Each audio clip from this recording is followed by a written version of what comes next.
In this video, you'll learn how to freeze your OKX account effectively.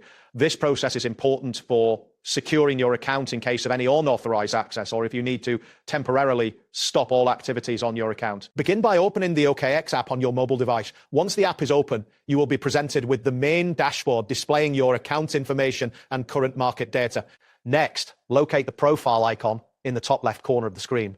Tapping on this icon will take you to your account settings, where you can manage various aspects of your profile. After that, scroll down and find the Security Center option within the settings menu.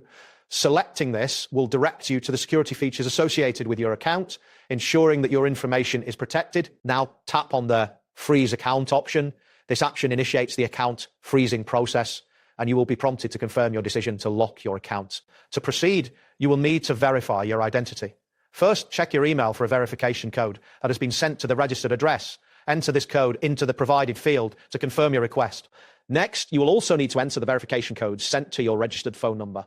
This step adds an extra layer of security to ensure that only you can freeze the account. If you have two-factor authentication enabled, you will be prompted to enter your 2FA code as well. This additional verification step is crucial for maintaining the security of your account. Once you have entered all the required codes, your account will be locked immediately. This means that you will not be able to perform any trading, withdrawals, or logins until the account is unfrozen. It is essential to be aware that freezing your account is a temporary measure. If you need to unfreeze your account later, you will follow a similar process to verify your identity and regain access. That wraps up today's guide. Thanks for watching, and catch you in the next tutorial.